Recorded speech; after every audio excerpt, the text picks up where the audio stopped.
안녕하십니까. 오늘은 마태복음 10장에 있는 말씀을 가지고 은혜를 나누기를 원합니다.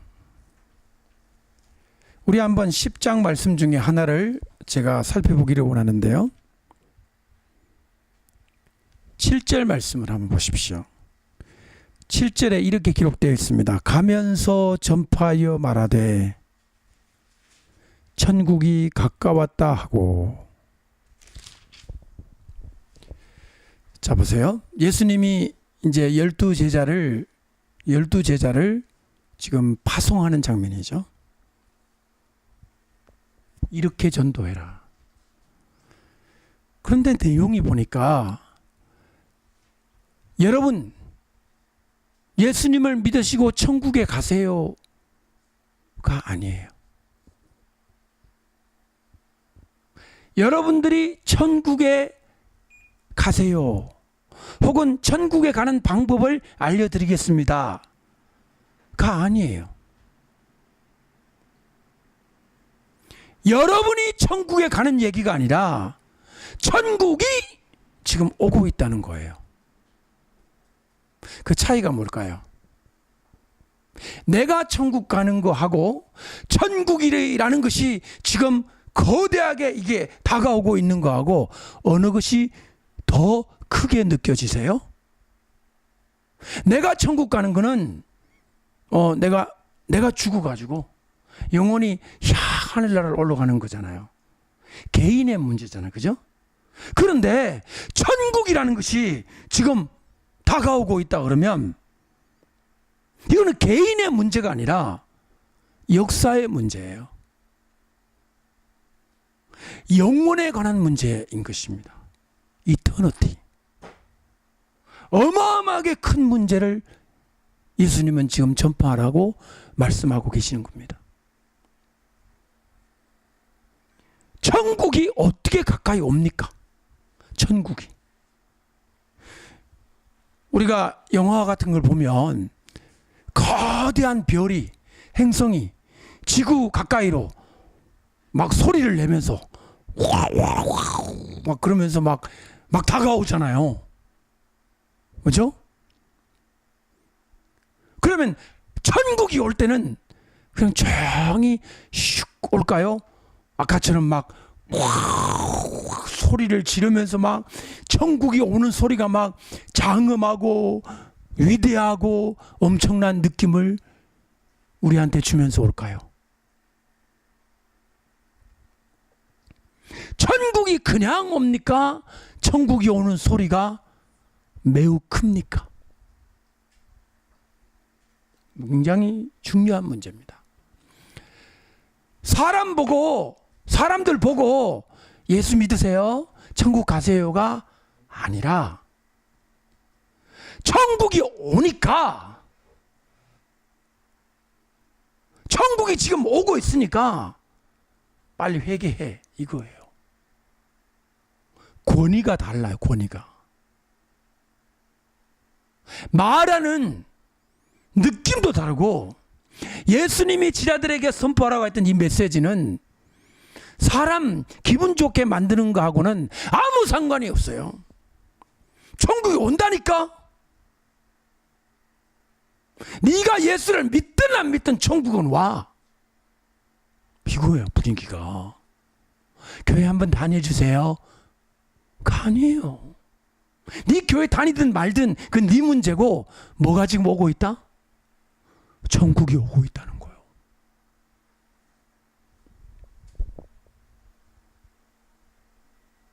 지금 당장 내일부터 전도하러 갈 때 이런 포스로 전도해 보세요.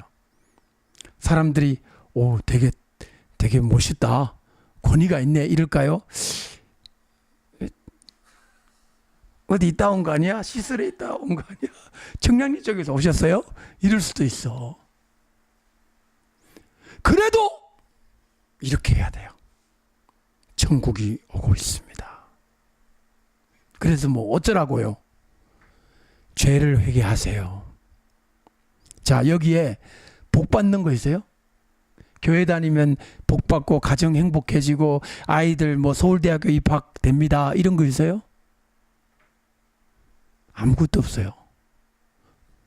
천국이 오니까 회개해 이거예요. 여러분, 천국이 가까웠다. 우리의 생각을, 패러다임을 바꾸는 말입니다. 우리는 지금까지 예수 믿으세요, 천국 가세요라고 전도했어요. 근데 예수님은 2000년 전에 이미 종말론적 복음을 2000년 전에 벌써 가르쳤어요. 2000년 전에 종말론적 복음, 계시록적 복음을 가르쳤어요. 천국이 가까웠다라고. 그러면 지금 2000년이 지났으니까 더더욱 천국이 진짜로 가까웠습니다. 매우 많이, 엄청나게 이런 수식어가 들어가도 됩니다. 왜? 2000년이 지났으니까요. 두 번째 문제는, 저는 예수님의 이야기를 이 12사도 파송에서 제가 볼 때는 왜 이렇게 하셨을까? 라고 걱정되는 부분이 뭐냐면 이거예요. 전도할 때 필요한 경비를 준비하라 그랬어요? 그냥 가라 그랬어요? 난 이게 이해가 잘 안 됐어요. 물론 공부를 하는 동안에 지금 이해가 됩니다. 여러분에게 그걸 나누고 싶어요. 아니 지금 전도를 하면 먹을 거, 그 다음에 뭐 입을 거, 뭐 이런 거 필요하잖아요. 옛날에 저 시골에서 한양 올라갈 때 뒤에다가 집신을 몇 클레 예비로 이렇게 달고 다니지 않아요? 그럼 중간쯤 오다가 집신이 다 떨어지면, 집신이라는 거 알아요? 집신? 알죠? 신어본 적은 없지? 고무신 말고 지프로 신을 신었어. 정말 옛날에는. 그게 떨어지는 거야. 그러면 이제 중간에 그 떨어진 거 버리고 새 집신을 신어야 되잖아요. 그러면 저기 경상도 뭐 전라도에서 서울 오려면은 집신 하나 가지고는 안 되잖아요. 준비해야 돼요? 안 준비 안 해야 돼요? 준비해야 돼요. 근데 예수님은 준비하지 말라. 그런데 짝대기가 나오더라고요. 짝대기, 지팡이. 지팡이 준비하면 먼 길을 가는데 도움이 되지 않을까요? 뱀 같은 거 놔도 지팡이로 막 뱀 머리 때려주고, 필요하잖아요. 늑대가 나타나도 이 늑대야. 지팡이가 갑자기 무기가 돼갖고 이렇게 슉 이렇게 하면서 싸울 수도 있고. 예수님 지팡이를 가지지 말래요. 이상하지 않아요? 저는 이 부분에 예수님께서 직접적으로 이야기하지 않으신 매우 중요한, 아주 중요한 원리, 아주 중요한 내용이 숨어 있습니다. 제가 지금 여러분과 함께 읽은 이 10장은 어떤 위치에 있냐면은 예수님의 그 위대한 산상보훈이 5, 6, 7장에 이어지고 있어요. 5, 6, 7. 5, 6, 7은 예수님의 설교 내용이에요. 뭐 하셨다는 건 없어요. 심령이 가난한 자는 복이 있나니부터 시작하는 그 말씀은 5장, 6장, 7장, 장장 3장을 내려오면서 예수님의 그 주옥 같은 가르침, 예수님의 가르침의 백미, 산상보훈, 얼마나 이것이 귀하면 보배로울 보자를 써가지고 보훈, 산상보훈이라는 제목을 가진 5장, 6장, 7장의 말씀이 끝나고 8장에 딱 들어오게 되면 예수님은 8장, 9장에서 이 2장을 통해서 예수님이 사역을 하신 장면이 나옵니다. 첫 번째 사역. 제가 공부를 해보니까 14가지 사건이 있었습니다. 14가지. 첫 번째는, 그러니까 5, 6, 7장의 가르침 다음에 예수님이 한 첫 번째 사역, 14가지 중에 첫 번째 사역은 1번은 이 되게 중요합니다. 첫 번째로 예수님이 다 주옥 같은 가르침을 하고 무슨 일을 하셨을까 되게 궁금했어요. 문둥병자가 나타났습니다. 나병 환자. 요새는 이분들의 인권을 생각해가지고 한센시 병이라고 합니다. 문둥병, 나병 이런 말은 그것을 고통하는 사람들에게 좀 이렇게 모욕적인 표현이기 때문에 한센시 병이라고 하거든요. 지금 우리나라는 문둥병은 퇴치됐죠. 에? 퇴치.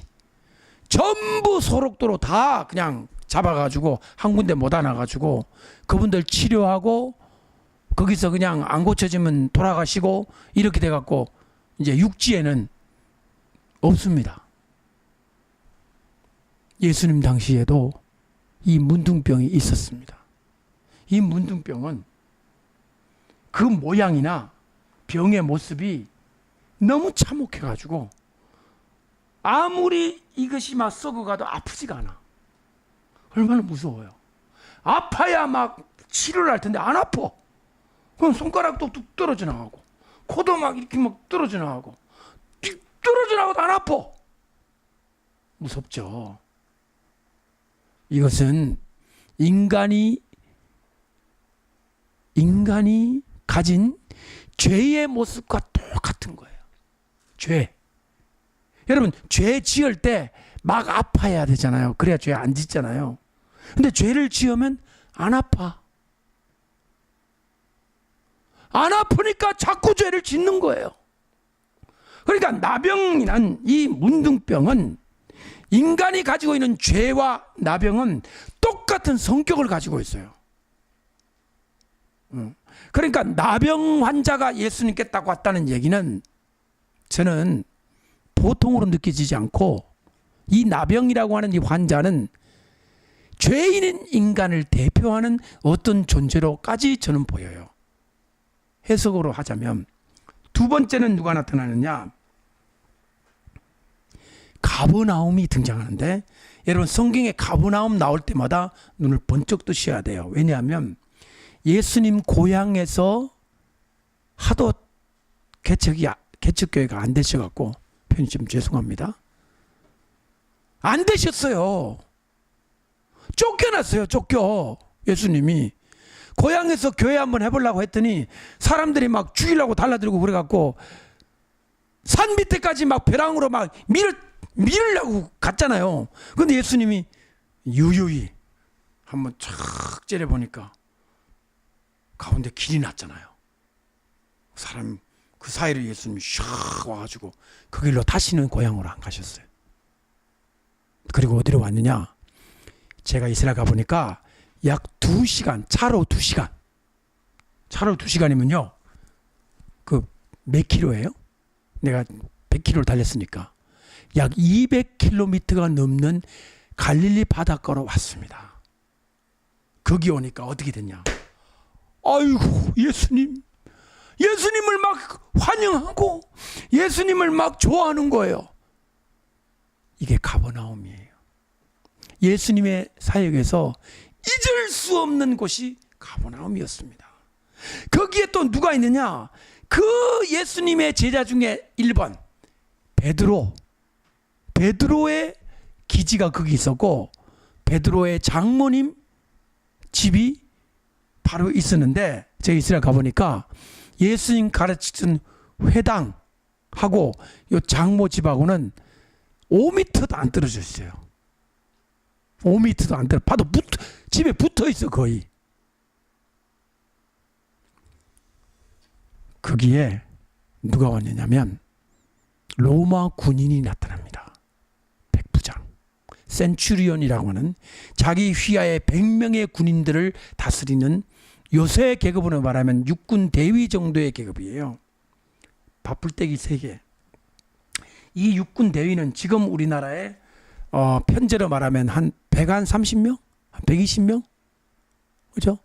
4개 소대를 거느리는 거예요. 1, 2, 3, 4. 그러니까 한 소대가 한 30명 가량 되니까 120명 되죠. 그러니까 대위 정도의 계급을 가진 로마 군인이 나타났습니다. 그 사람이 뭐라고 왔느냐? 예수 선생님, 제 하인이 있는데 요새로 말하면 당번병쯤 되겠죠. 지금 육군 대장이 지금 당번병 갑질 사태로 지금 대한민국이 시끄럽죠.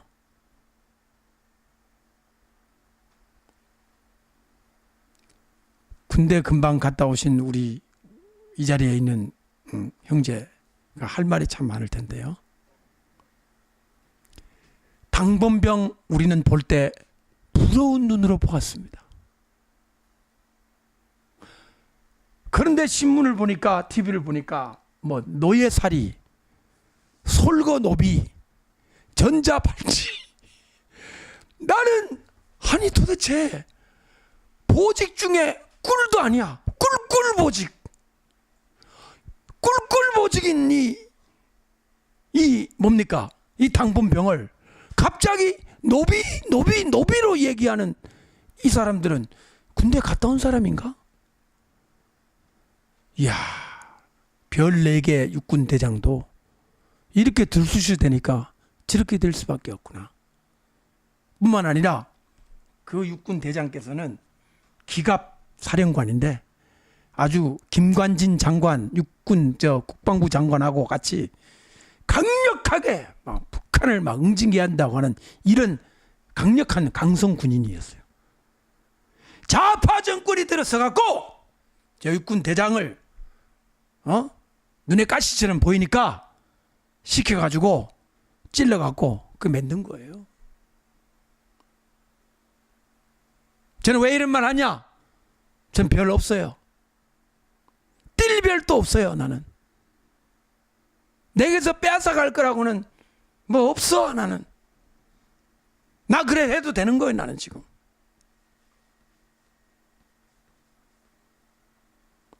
여러분, 제 설교를 듣고 나라 걱정하시는 분에게 한 말씀 드리면 짧게 애드립하겠습니다. 하나님께서 재판장이세요. 다 보고 계세요. 걱정과 염려와 분노를 하지 마시고 기도를 하셔야 돼요. 기도. 이 나라의 재판장이신 여호와 하나님이시여, 눈을 하감하여 주시고 이 나라를 지켜봐 주십시오 라고 신문구에 북을 올리란 말이에요. 기도의 북을. 그럼 하나님이 들으신다고요. 그러면 내 마음은 늘 평안해. 기도했기 때문에. 아무 생각 없이 편하는 게 아니라 부글부글 끓고 분노가 나지만 하나님 앞에 신문고 북을 때렸기 때문에 주님께서 하실 것이다 라고 믿는 거예요. 어찌됐든 이 자기 하인이 병들었다. 그러니까 예수님이 가서 고쳐 줄게 이런 형식으로 이제 말씀을 하니까 이 육군 이 대위가 하는 말이, 아이고 예수님 오지 마시옵소서. 안 오셔도 됩니다. 저도 부하한테 야 가 그럼 가고 이리 와 그럼 오는데, 예수님 여기서 그냥 말씀하세요. 자기 하인은 저 멀리 있지만 여기서 그냥 말씀으로 그냥 나아라라고 하면은 낫게 될 겁니다. 그랬더니 예수님이 이스라엘 중에도 이런 믿음을 본 적이 없다 라는 칭찬을 들었잖아요. 자, 한 가지 질문해 보겠습니다. 식민지 통치 정부를 지켜주는 이 로마 군인은 우리나라를 말하면 일본군 대위예요. 예수님이 딱 만나면 야 죄송합니다 욕 좀 하겠습니다. 이 쪽발이 새끼야, 네가 일본군 대위냐? 나쁜 놈의 새끼 가! 네가 은혜 받으려고 왔어? 너는 지옥에나 가라. 이렇게 하셔야 되잖아요. 정의로운 예수님이라며. 근데 뭐라고? 이스라엘 사람 듣기에 귀를 의심할 만큼 칭찬 만땅.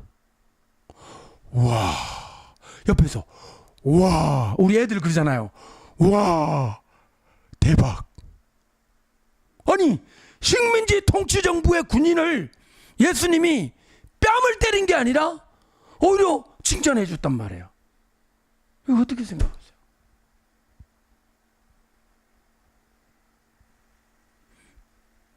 이상한 대목입니다. 여기 두 번째예요. 일일이 설명하면 너무 시간이 많이 가니까 그 다음에는 이제 쭉 넘어가겠습니다. 세 번째 사건은 아까 베드로 장모님이 그 옆에 살았다 그랬잖아요. 베드로 장모님 열병 고쳐준 게 세 번째 사건. 네 번째 사건은 서기관 하나가 신학생이에요. 신학 교수쯤 되는 사람. 저 예수님 제자 될래요. 그러니까 산에 여우도 굴이 있고 공중에 나는 새도 집이 있다. 너 그냥 가. 나 힘들다. 너 와봐야 잘 데도 없고 먹을 것도 없다. 가. 예수님의 거절. 아니, 어부는 학생으로 받아주고, 어부. 서기관은 지식인이요, 당대. 지식인 그룹인 서기관은 거절하시고. 이상한 대목이 네 번째 사건입니다. 다섯 번째 사건은 바다를 잔잔케 하셨습니다. 풍랑 있는 바다를. 여섯 번째 사건은 두 명이 귀신 들린 자가 나타나는데 귀신이 들렸어요. 두 명이에요. 두 명. 저는 한 명인 줄 알았는데 두 명이더라고. 이 두 명이 귀신 들리는데 귀신이 나가잖아요. 어디로 보내달라고 그랬죠? 바로 돼지 떼에 보내달라고 그랬습니다. 제가 오늘 돼지에 대해서 오늘 또 제 가족과 짧지만 깊은 대화를 했습니다. 돼지고기를 즐겨하지 말자. 귀신이 해필이면 어디로 들어가게 원했다? 왜? 귀신이 늘 자기가 들어가기 편안한 곳이 무슨 동물이다? 돼지다. 여러분이 돼지를 좋아하면 돼지 속에 있는 뭐도 함께 먹는 거예요? 더러운 귀신도 함께 먹을 수 있다. 라는 취지로 강력하게 돼지, 삼겹살, 수육을 비롯한 핫도그 모든 것을 다 오늘 이제 철폐하는 대중요한 날로 했습니다. 일단 동의를 받았어요. 우리 집은 이제 돼지 프리 존이 될 것 같습니다. 너무 기쁩니다. 아직도 속에 뭐가 남아있는데 표정이 떨떠름하지만 일단 동의한 거니까 그대로 가도록 하겠습니다. 일곱 번째 사건은요. 중풍병자를 친구 4명이 데리고 온 사건. 여덟 번째 사건은 세리, 세무공무원 마태를 제자로 부르신 사건. 아홉 번째는 세리와 죄인들을 예수님이 가까이 하셔서 전도한 사건. 열 번째 사건. 왜 세례 요한 제자들은 금식하는데 예수님 제자들은 금식 안 합니까? 혼인날 무슨 금식하냐? 예수님이 그렇게 반박한 사건. 그 다음에 11번째. 통치자의 딸. 이걸 회당장이라고 우리는 번역했는데요. 영어로는 룰러. 지도자예요. 근데 지도자가 회당장인지 일반 정치 지도자인지는 우리는 모릅니다. 근데 우리말은 번역이 뭐랬냐면 회당장이라고 되어 있어요. 회당장은 회당의 룰러거든요. 근데 진짜 뭐 원어나 영어로 보게 되면 그냥 통치권자예요. 룰러, 지배자예요. 그러니까 회당을 지배하는 건지 뭐 면장인지 뭐 구청장인지 몰라요. 분명한 것은 권력자예요. 그 사람이 12살 날 딸을 고쳐달라고 왔습니다.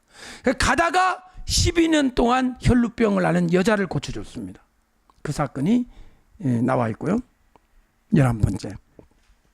12번째는 2명의 시각장애인을 고쳐주셨습니다. 13번째는 벙어리 귀신을 쫓아냈습니다.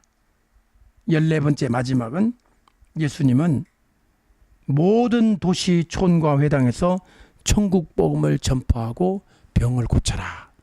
이게 지금 14번째 예수님의 당부였습니다. 자, 여러분 보세요. 제가 지금 말한 14가지 사건 중에 가장 대다수를 차지하는 게 뭐냐면 병 고치는 거죠. 병을 고치는 거예요. 예수님은 가는 곳마다 병을 고쳤습니다. 병을 고치니까 병 고쳤다. 예수님 병 고쳤다 그러니까 여러분들 생각에는 어떤 생각이 드십니까? 그럼 교회도 기적이 일어나야 되겠네? 이런 생각을 하시잖아요. 교회가 성장하고 부흥이 되려면 기적이 나타나야 되겠다. 이런 생각으로 바로 들어가잖아요. 제가 그 질문을 이렇게 한번 바꿔보겠습니다. 병이 나았잖아요. 그 다음에 뭐 했을까요, 이 사람들이? 지금까지 수많은 목사님들과 저 자신도 예수님 병 고쳤다. 여기서 끝나는 거예요. 병을 왜 고쳐주셨냐는 거죠. 왜? 예수님이 병 고치신 목적. 이것은 예수님이 이 땅에 오신 목적과 상관이 있어요. 예수님 이 땅에 왜 오셨어요? 하늘에서 보니까 저 너무 병 많이 걸렸네. 병 고쳐주러 와야 되겠다. 이래 오셨어요? 예수님이 하늘에서 보니까 너무 환자들이 많네. 예수님 뭐 의과대학 출신입니까? 그런 게 아니에요. 예수님이 오신 목적과 예수님이 질병을 치유한 목적에는 하나님 나라를 세운다는 것과 관련이 있어요. 저 말을 조금 더 쉽게 해볼게요. 이 세상이 이렇게 병자들로 가득 차게 된 원인이 뭡니까?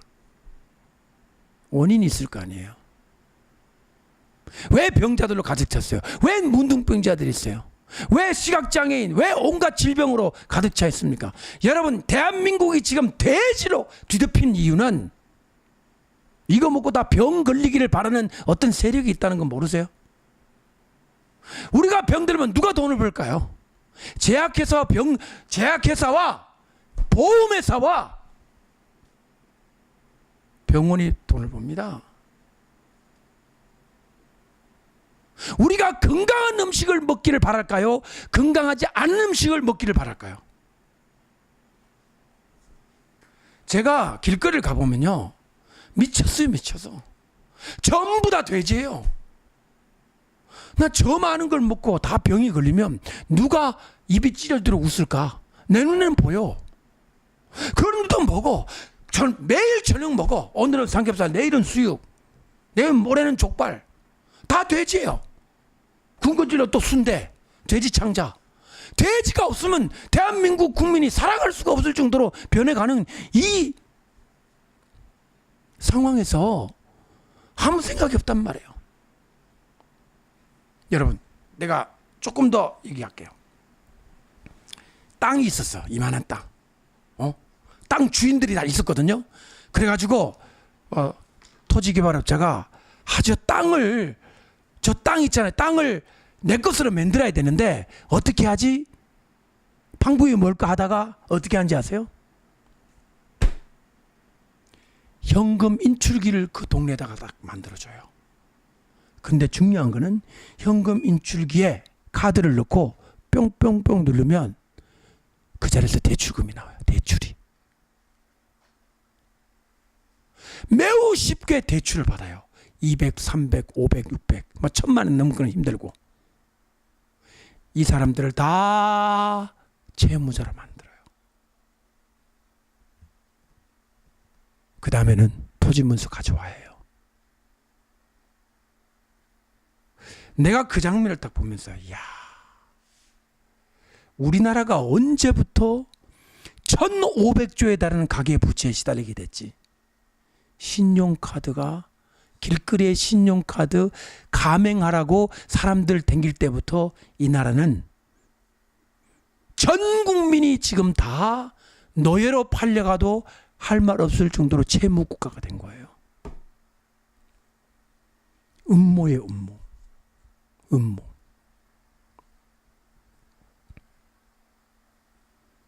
여러분, 우리가 병들고 아프고 괴로워하게 된 이유가 있습니다. 그 이유는 바로, 잘 들으세요, 진짜 임금이 통치하지 않고 가짜 임금이 통치를 하니까 이런 거예요. 진짜 임금이신 하나님의 통치를 받는다면 어떻게 우리가 병에 시달립니까? 하나님 시킨 대로 하나님이 왕이 병을 두겠습니까? 하나님께서 훅 불어버리지. 가짜 왕이 통치하는데 우리가 살고 있단 말이에요. 가짜 왕, 거짓 임금. 이 세상 임금이 우리를 통치하기 때문에 우리는 질병에 시달리고 인신매매 당하고 붙잡혀가고 두드려 맞고 강도, 살인, 말로 표현하기 끔찍한 일들이 지금 벌어지게 되는 게 임금이, 나쁜 임금이 지금 통치하는 세상에 우리가 살고 있단 말이에요. 그게 누가 왔냐? 예수님이 나라 빼앗으려고 오신 거예요. 나라 빼앗으려고. 여러분, 우리 질병 치유해 주시는 거는 불쌍하다, 고쳐줘야지, 자선하는 사업의 마음이 아니라 또 긍휼하고 사랑하는 마음, 그런 마음의 문제일 뿐만 아니라 예수님은 계획이 있으셨어요. 무슨 계획? 예수님은 맞짱을 뜨러 오셨어요. 내 백성 구출 작전. 구해내야 되겠다. 예수님 구해내시다가 대가 지불하신 게 십자가 피 흘리신 거예요. 왜? 누군가는 지불해야 된단 말이에요. 우리가 노예살이하고 우리가 그 가짜 왕의 목에 이렇게 달려가지고 있는 이유는 우리의 죄값이 있기 때문입니다. 채권이 있단 말이에요. 죄가 나를 목을 끌고 갈 죄라고 하는 채무를 쥐고 있단 말이에요. 우리가 그거를 찢어버리기 전에 우리는 절대로 자유할 수 없단 말이에요. 죄인 아닌 사람 누가 있어요? 여기 다 죄인이란 말이에요. 이 철저한 죄인된 우리의 그 죄인이라고 하는 증서 있잖아요. 증서. 그거를 찢어버려야 그때부터 자유하게 되는데 그거를 예수님의 핏값으로 치러버렸다는 겁니다. 이건 법이에요. 법. 감성팔이 아닙니다. 예수님은 우리를 바라보시고 너희들 불쌍하구나, 내가 치료해 줘야 되겠다, 이리 와, 눈물 빼고 감성팔이가 아니라 명백한 사실에 입각한 거예요. 내가 대가를 지불해야만 저들을 자유할 수 있어. 십자가의 희생 제물이 돼가지고, 잘 들으셔야 돼요. 여러분과 저의 죄는 합법적으로 예수님의 피로 지불된 겁니다. 마귀의 종살이 할 필요가 이제 없어졌어요. 그리스도께서 우리를 자유케 하시려고, 우리를 자유케 하셨으니 그러므로 굳세게 서서 다시는 종의 멍에를 매지 말라. 우리는 자유한 존재입니다. 자유할 존재가 아니라 자유하게 되었습니다. 예수 믿는다면.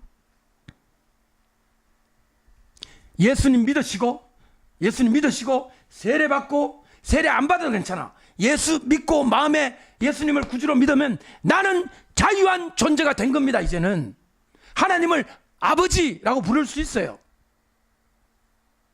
무서운 신이시네가 아니에요. 하나님 아버지예요. 아빠, 우리 아버지, 아버지. 아버지한테 들어갈 때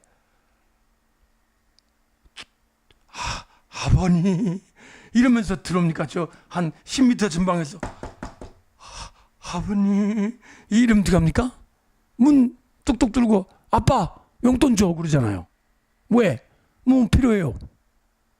용돈을 주실는지요? 주시는 마음을 가지고 계시옵니까? 뭐 이렇게 물어요. 아버지한테. 아버지 하나님과 우리는 사랑의 관계가 회복이 됐어요. 이제는. 아멘. 그러니까 예수님은 우리를 사랑하시기 때문에 우리를 치유해 주시는 것이 당연한 거죠. 다시 한번. 이 14가지의 이 섹션에서 다수를 차지하는 게 질병치유인 이유는 예수님이 새로운 세상을 만들겠다는 선전포고예요. 마귀에 의해서 병든 세상을 내가 고치겠노라.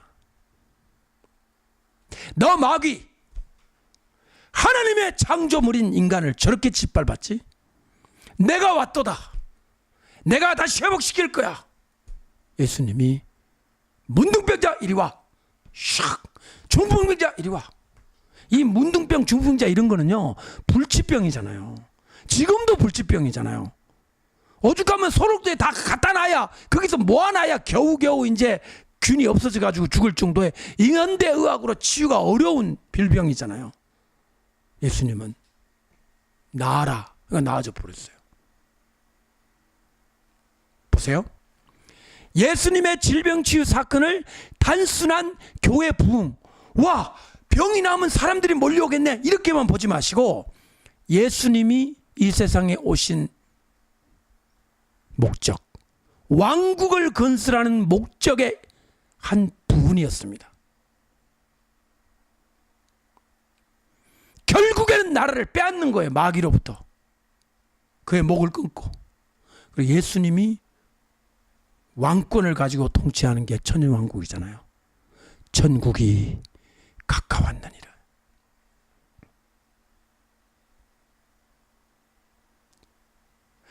천국이란 나라가 가까웠으면, 아니 임금님이 있어야 뭐 나라가 생길 거 아니에요? 임금님 누구예요? 나다, 이 얘기예요. 내가 왕이다. 여기까지가 서론이었습니다. 이제 본론으로 들어가겠습니다. 제가 진짜 충격받고 여러분과 함께 나누고 싶은 게 뭐냐면, 자, 왕국이잖아요. 왕이 왔잖아요. 어떻게 왕국을 세울 겁니까? 예수님이 왕국아 세워져라, 막 이래가지고 끝났습니까? 아니면 지난 2000년 동안 수많은 당신의 종들이 피 흘려서 왕국이 세워져 가고 있습니까?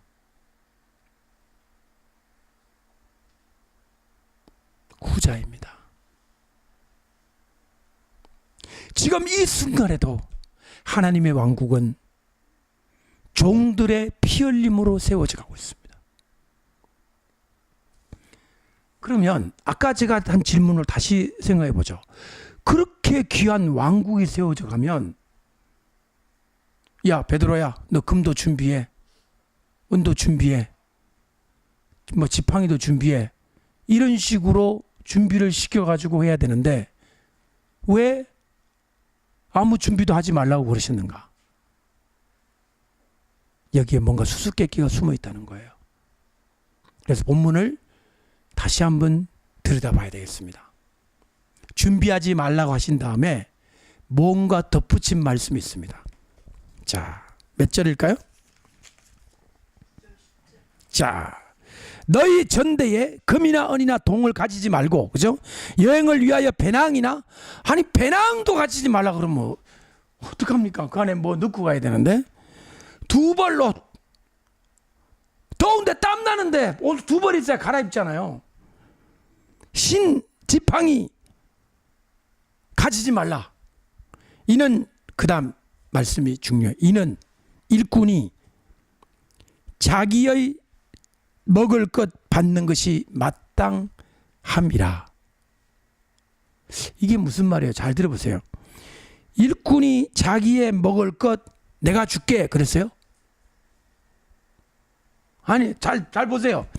일꾼이 자기의 먹을 것 예수인 내가 줄게 이랬어요? 아니야, 그렇게 안 돼 있어요.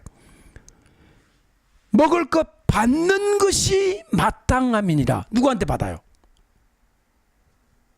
아니, 예수님이 준 것도 아니고 준비하라고도 안 하고 받는데 뭘 어떻게 받아?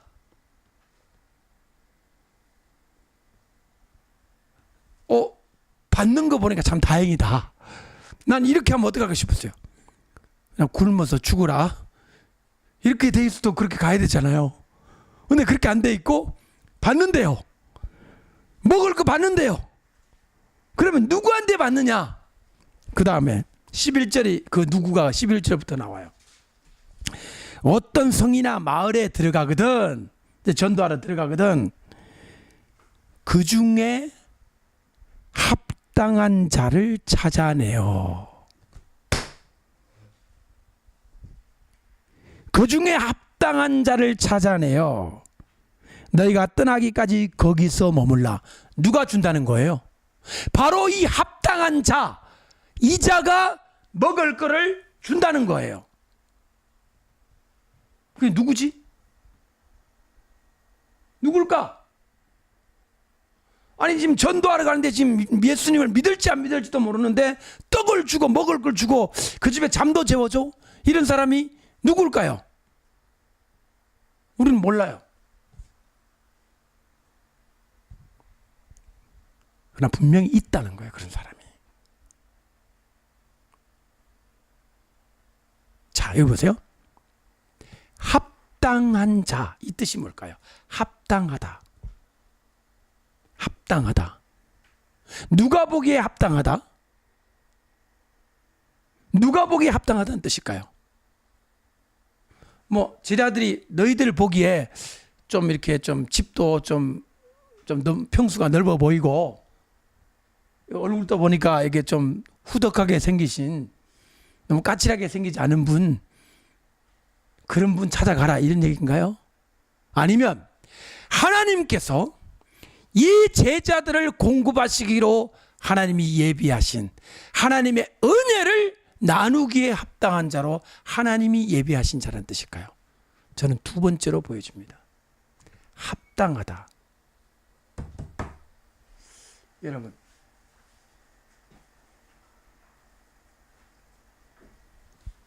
아니 제자들한테 먹을 거 주잖아요. 그죠? 성경의 말씀 무슨 뜻이냐면 제자들한테 먹을 거 주는 거, 이것도 합당해야 그 위치에 세우신다는 거예요, 하나님이. 다시 한번 얘기할게요. 제자님들 전도하는데 힘드시죠? 제가 빵 드릴게요, 물 드릴게요 하는 거, 그것도 선택을 받아야 된다는 거예요. 하나님의 사랑이 부어져야 가능하다는 거예요. 아니 뭐 아무나 다 할 수 있는데요, 뭐 돈만 있으면 되죠. 그렇던가요? 은혜를 받아야 가능한 거예요. 하나님의 은혜를 받아 그 속에 이미 성령의 감동이 있을 때 제자들을 볼 때, 아우 저 이 미친 것들 저 더운데 돌아다니고 있네, 이렇게 안 하고, 아 이리 오세요, 얼마나 수고 많으세요, 그래, 아이고 오세요, 배고프시죠? 물 드세요, 발도 씻어주고. 그렇게 할 수 있는 이 사람이 사실은 얻어먹는 제자가 복받은 자가 아니라 하는 이 사람이 복된 자란 얘기예요. 성경의 논리로 보면 얻어먹는 제자가 복된 게 아니라 섬겨주는 이 사람이 복된 자라는 말입니다. 이 굉장히 중요한 일관된 메시지예요. 우리가 이게 지금 10장 지금 10절인데 10장 마지막에 가면 또 나오잖아요. 10장 마지막 가보세요. 누구든지 42절입니다.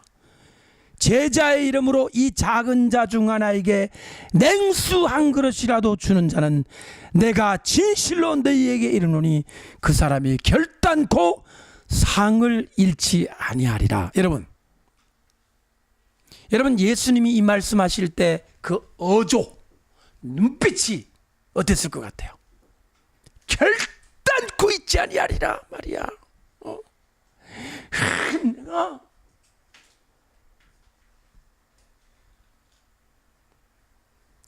주인공이 누구 같아요? 얻어먹는 제자 같아요? 섬겨주는 이 사람 같아요? 여러분 굉장히 지금 중요한 대목이에요. 이게 하나님 나라가 세워져가는 방법입니다. 자, 또 하나, 이 말씀과 관련된 또 하나 보시죠. 9장으로 한번 가보세요. 9장으로 9장으로 가셔가지고 36절을 한번 다 읽어주시기 바랍니다. 36절 시작.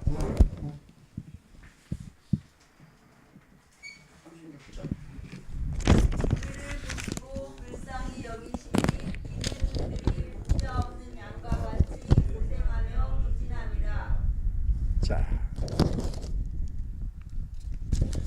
이에 제자들에게 이르시되 추수할 것은 많되 일꾼이 적으니 38절 시작. 그러므로 추수하는 주인에게 청하여 추수할 때 주소서 하라 하시니라.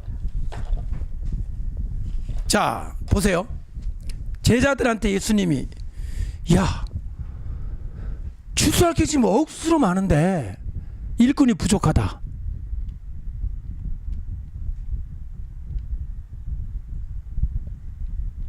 일꾼을 더 달라고 해라. 잘 보세요. 여기 두 종류의 사람이 등장하죠. 제자가 나오고 뭐가 나와요? 일꾼이 나오죠. 일꾼, 레이버러. 이게 일꾼이란 단어 정확한 뜻은 뭐냐면 땀을 흘려 노동하는 자란 뜻이에요. 제자는 뭔가 공부하는 사람 이런 뜻이잖아요. 가르침을 받고. 일꾼은 뭐냐면 들판에 나가 사배나 괭이를 들고 땀 삘삘 흘리면서 고생하며 노동하는 자. 두 단어는 차이가 있어요. 제자는 혼자 앉아 있으면 돼요. 일꾼은 뜨거운 볕도 추운 날씨에도 사비나 괭이를 들고 노동을 해야 일꾼입니다. 아까 보세요. 먹는 거 당연하다 했을 때 제자가 당연하다 그랬어요? 일꾼이 먹는 게 당연하다 그랬어요? 일꾼이라고 그랬죠. 일꾼. 여러분 제자입니까? 일꾼입니까?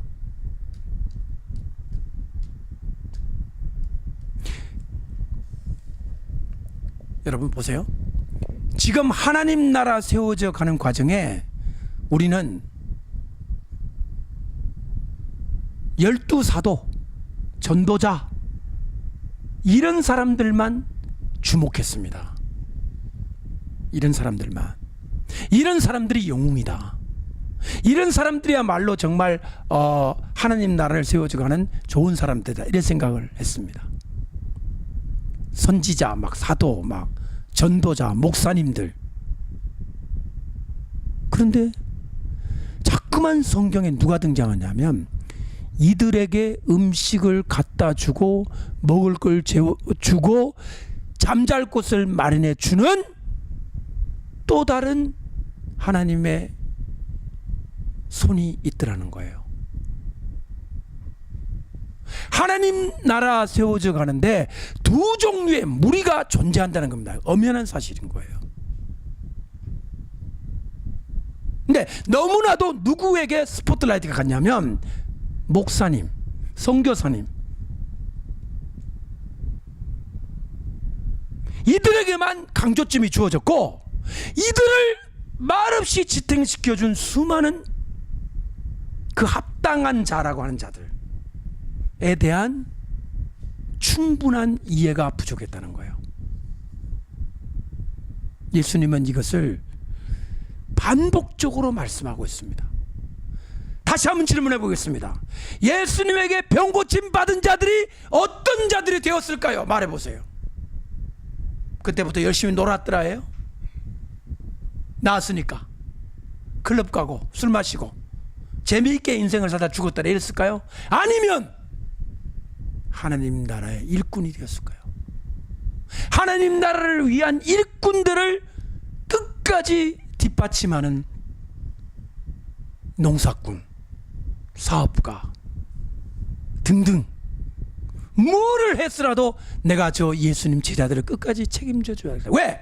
내 눈 고쳐줬으니까. 여러분 같으면 안 하겠어요? 여러분이 예수님한테 문둥병이 났어요. 그러면 예수님 돌아가신 다음에 그 제자들 모른 척 하겠어요? 끝까지, 아니 자손들 유언까지, 얘들아 너 자손들 내가 두고두고 유언한다. 절대로 저 제자들을 잃지 말고 너희들이 꼭 도와야 된다. 하겠어요, 안 하겠어요? 예수님은 질병 치유를 통해서 단순히 아픔을 걷어준, 아픔을 고쳐준 차원에서 끝나는 것이 아니라 그들을 하나님 나라의 솔저, 하나님 나라의 군사로 그들을 징집하신 겁니다.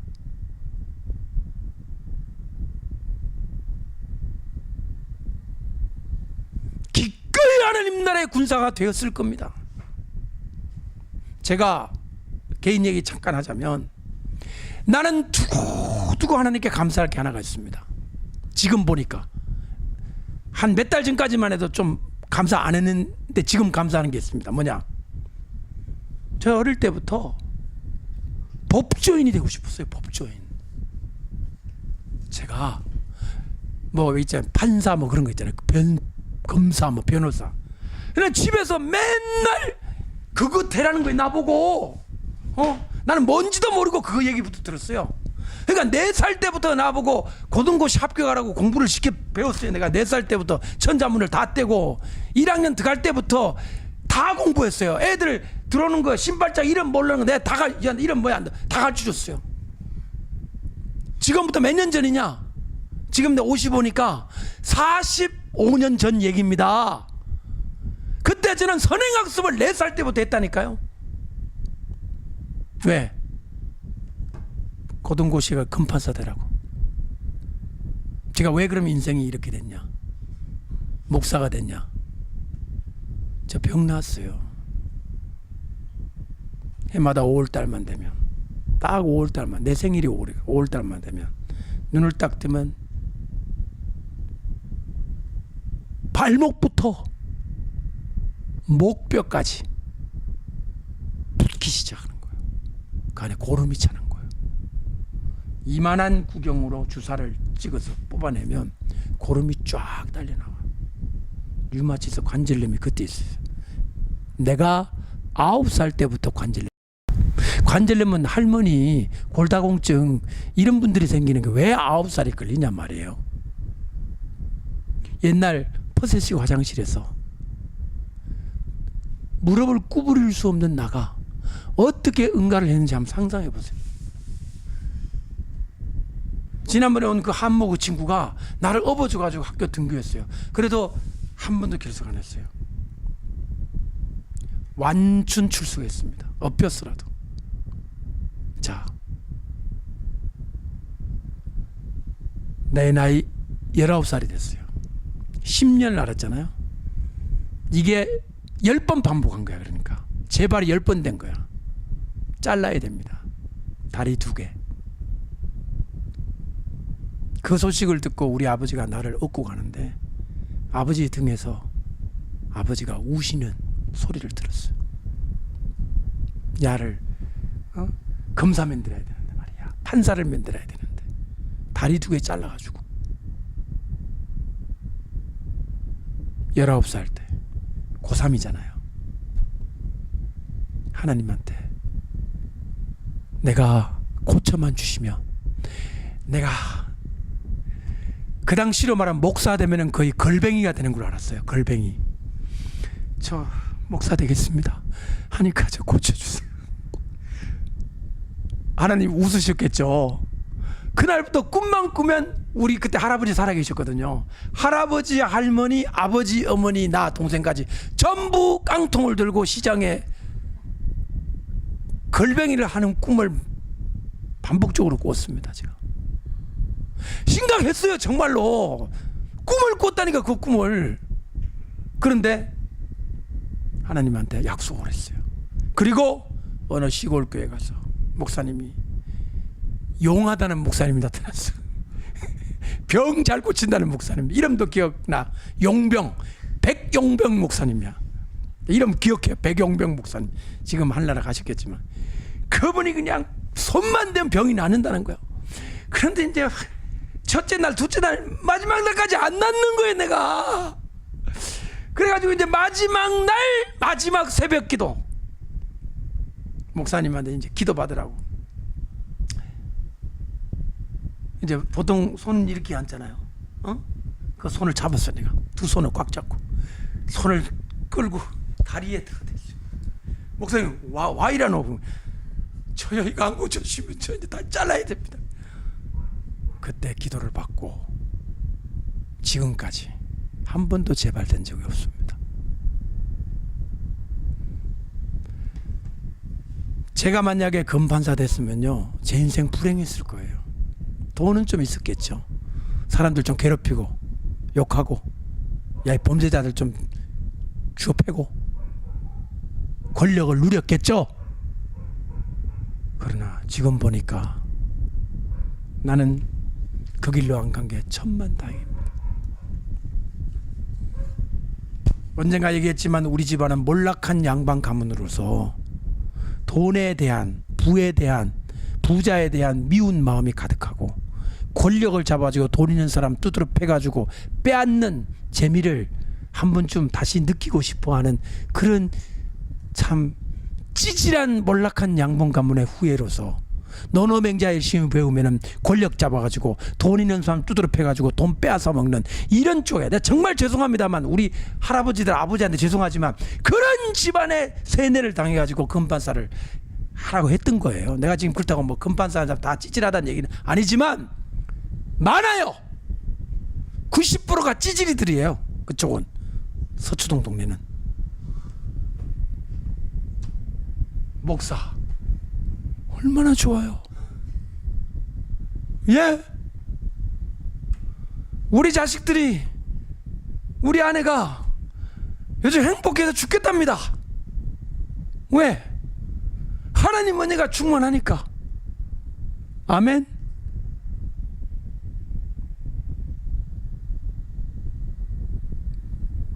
제 뒤에는 합당한 자들이 있기 때문입니다. 합당한 자들, 그 합당한 자들의 사랑과 헌신, 이 앞에 붙어있는 사진들의 주인공들 때문에 제가 암 굶고 살 뿐만 아니라 일본에도 가고 미국에도 가고 잠비아도 가고 이스라엘도 가고 어디도 다 가고 하나님의 일을 할 수가 있는 거예요. 이게 하나님 나라를 위해서 작은 일입니까? 매우 중요한 일입니다. 그런데도 목사님들은 선지자, 선교사만 주권에 세웠지 그 합당한 자들의 말 없는 사랑과 헌신에 대해서는 충분하게 강조하지 않았습니다. 예수님은 그것을 정확하게 말씀하고 계십니다. 결단코 잊지 아니하리라. 선교사를 잊지 않는다는 말이 아니에요. 그에게 물 준 사람을 잊지 아니하리라 이 말이에요. 그에게 냉수 한 그릇 준 그 사람을 절대로 상을 잃지 아니하리라 이 말이에요. 저 뭐 선교사를 내가 절대로 그 수고를 잊지 아니하리라가 아니라 그 사람에게 물 준 그 사람을, 그 사람에게 상을 잃지 아니하리라. 예수님이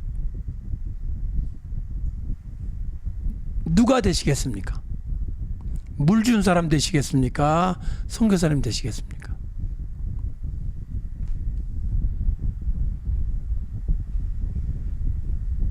여러분, 예수님은 알았던 거예요. 이들이 없이는 하나님 나라가 세워지지 않는다는 사실을. 그러므로 합당한 자로 여기심 받은 여러분들은 마음에 깊은 감사함을 가졌으면 좋겠어요.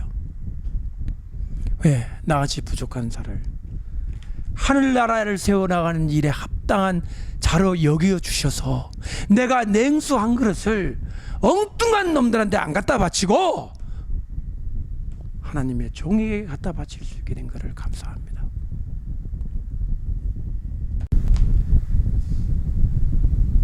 여러분, 다시 한번 말씀드리지만 예수님이 그 마태복음 25장의 마지막 비유, 양과 염소의 비유에 이 소자에게 하지 아니한 것이 나에게 하지 아니한 거라 그랬잖아요.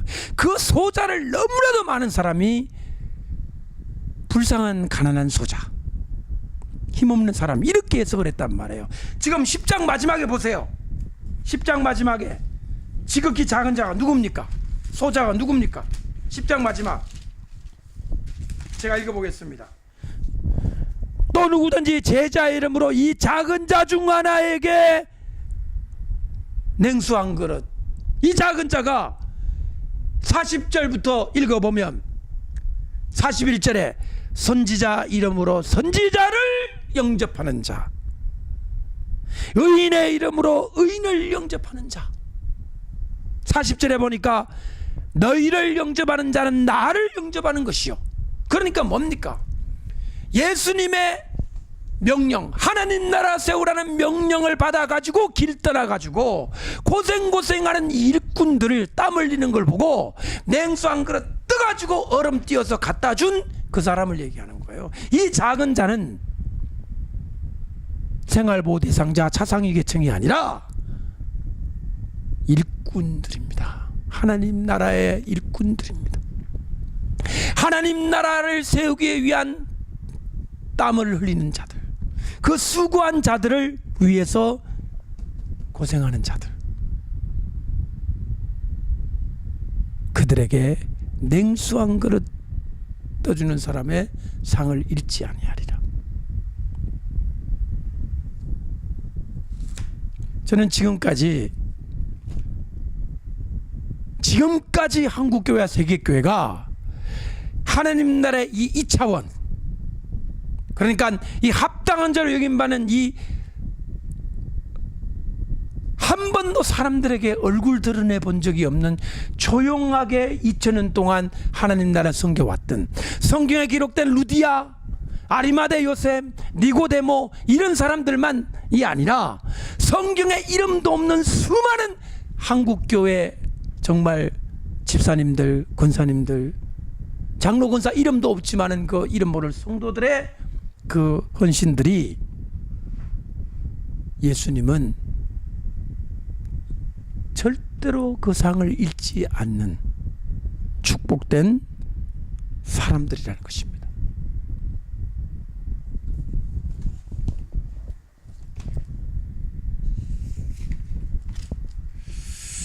그러면 질병을 치유한 사건도 하나님 나라 세우러 가는 것과 연관시켜 이해해야 되고, 질병을 치유하심으로 말미암아 하나님 나라 세워가는 일꾼들, 솔저, 군인들로 징집하는 사건들로 이해해야 되고, 단순한 감성팔이, 사회복지 차원의 이해를 할 것이 아니라 말이죠.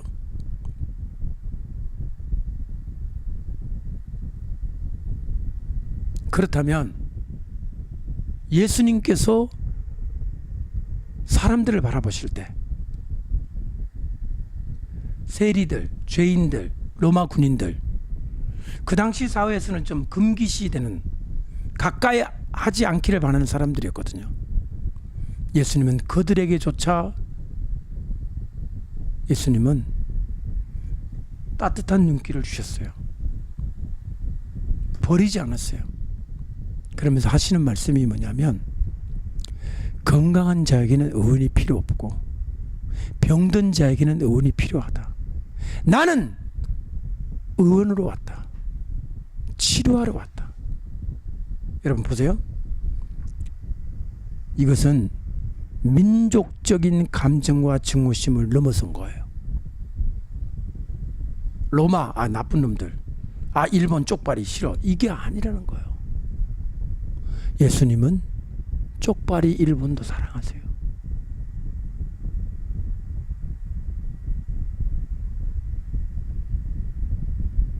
민족적 감정과 하나님 말씀은 같이 안 갑니다. 민족적 감정으로 사람들을 차별하기 시작하는 것은 예수님 마음과는 거리가 멀어요. 꼭 기억하셔야 돼요. 그래서 기독교란 종교는 위대한 종교인 것입니다. 분노를 넘어선 종교예요. 우리한테 나쁜 짓 했으니까 우리도 때려줘야지가 아닌 거예요. 그들을 치유해내는 거예요. 고쳐내는 거예요. 그래서 하나님 나라의 일꾼이 될 수 있게 만드는 거예요. 그래서 기독교는 정치 집단이 아닌 것입니다. 정치가들은 적군과 아군을 만들어서 싸우는 게 정치잖아요. 전쟁도 그렇고요. 그러나 예수님은 하나님 나라를 위한 사역을 하시기 때문에 한 국가와 한 민족의 그 작은 협소한 민족주의에 함몰되지 않습니다. 마지막으로, 그럼 예수님의 적은 누굴까요? 진짜 예수님의 적, 아까 말한 거짓된 임금입니다.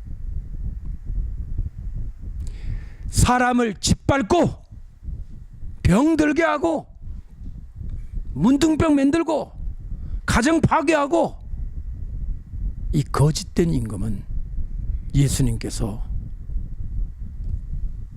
날카롭게 맞서서 계십니다. 우리도 마찬가지입니다. 예수님 입장에 서서 어떤 경우에라도 그 적들과 맞서서 싸워야 됩니다. 피 흘리기까지 싸워야 됩니다. 너희가 죄와 싸우되 피 흘리기까지는 아니하였고, 그건 책망이거든요. 죄와 싸우는데, 싸우는 흉내는 냈는데 피 흘리기까지는 안 했지 않느냐. 이제부터라도 피 흘리기까지 죄와 싸워라, 이 얘기예요. 피가 뭐예요? 피 흘린다는 말이 무슨 뜻을 의미합니까? 희생이죠, 희생. 내가 죄와 싸우다가 내가 당해야 되는 모든 불이익을 감수를 하면서 싸우는 거예요. 죄와 싸울 때 대충 싸워라, 아니에요. 피 흘리기까지 싸워라. 고통이 동반되고 아픔이 동반되고 괴로움이 동반되더라도 싸워서 이겨라. 그래서 하나님 나라를 위한 전사가 되어라. 그래서 이 땅에 있는 마귀에 억눌린 자들을 구출해내고, 마귀에 억눌린다는 병자들을 고쳐내고, 그래서 예수님 12제자들에게 병 고치는 권능을 주셨잖아요. 죽은 자를 살려내라, 문둥이를 깨끗하게 하라. 왜 그 권능을 주셨어요? 적을 대항하여 싸우란 얘기예요. 교회는 그런 기능을 하는 거예요. 우리 교회가 숫자가 많든 적든 바로 이와 같은 하나님 나라를 선포하고 나가는 그런 교회가 되기를 바랍니다. 다시 한번 합당한 자로 여기심을 받은 그 많은 무명의 양들 때문에 일꾼들이 순교를 당하기까지 고생을 하더라도 기꺼이 감당할 수 있다는 겁니다. 함께 해주셔서, 예수님과 함께 해주셔서 감사하고, 저와 여러분이 함께 해주셔서 감사하죠. 아이들도 잘 자라서 하나님의 권능을 받아서 많은 것으로 하나님 나라를 섬길 수 있는 복된 사람들 되기를 축복합니다. 기도하겠습니다.